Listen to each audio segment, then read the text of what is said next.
അസ്സലാമലൈക്കും, welcome back to my channel. ഇന്നത്തെ recipe എന്ന് പറയുന്നത് കപ്പ ഇളക്കിയത്. അതെങ്ങനെ തയ്യാറാക്കാൻ നോക്കാം. ഞാൻ അവിടെ ഒരു 4 കപ്പ എടുത്തിട്ടുണ്ട്. അതൊന്ന് ക്ലീനാക്കി എടുത്തിട്ടുണ്ട്. ഇത് നമുക്കിന്ന് നന്നായിട്ടൊന്ന് കഴുകിയെടുക്കാം.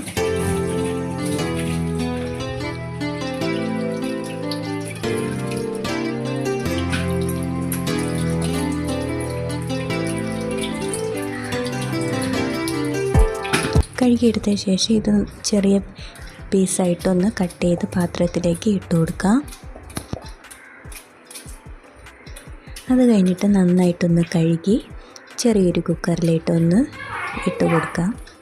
കുക്കറിലിട്ടാണ് ഞാൻ കുക്ക് ചെയ്തെടുക്കാൻ പോകുന്നത്.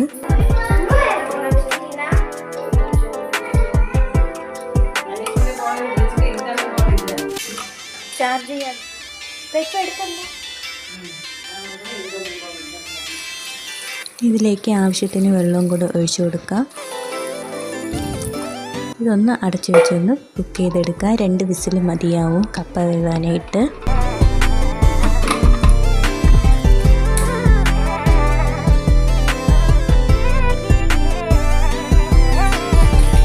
അങ്ങനെ കപ്പ കുക്കായിട്ടുണ്ട്. ഇനി നമുക്ക് ഇതൊരു പാത്രത്തിലേക്ക് തട്ടി അതിൻ്റെ വെള്ളം ഒന്ന് കളഞ്ഞിട്ട് വേറൊരു വെള്ളം ഒഴിച്ചൊന്ന് എടുക്കാം. അത് കഴിഞ്ഞിട്ട് ഇതിന് വേണ്ടിയിട്ടുള്ള ചതപ്പ് നമുക്കൊന്ന് റെഡിയാക്കി എടുക്കാം. ഇതിലേക്ക് ഞാൻ ഒരു ഉടങ്കൊല്ലി മുളകാണ് ചേർക്കുന്നത്. പിന്നെ 4 വെളുത്തുള്ളി ചേർക്കുന്നുണ്ട്. ഇതിലേക്ക് ഇട്ട് കൊടുക്കാം. കുറച്ച് കറിവേപ്പില കൂടി ഇതിലേക്കൊന്ന് ഇട്ട് കൊടുക്കാം. അത് കഴിഞ്ഞിട്ട് ഒരു ജീരകം കൂടി ഒന്ന് ചേർത്ത് കൊടുക്കാം. എന്നിട്ട് എല്ലാം കൂടെ നന്നായിട്ടൊന്ന് ചതച്ചെടുക്കാം.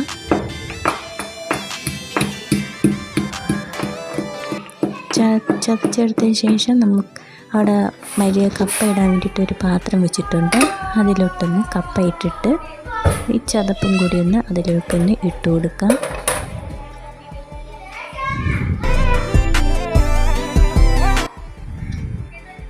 ചതപ്പും കൂടി അതിലേക്കൊന്ന് ഇട്ട് കൊടുക്കാം.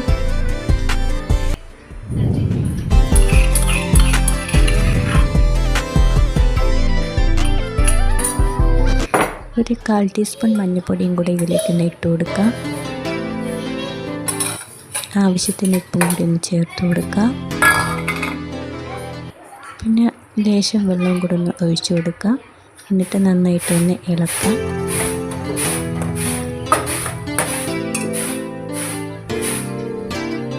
ഇത് കുറച്ച്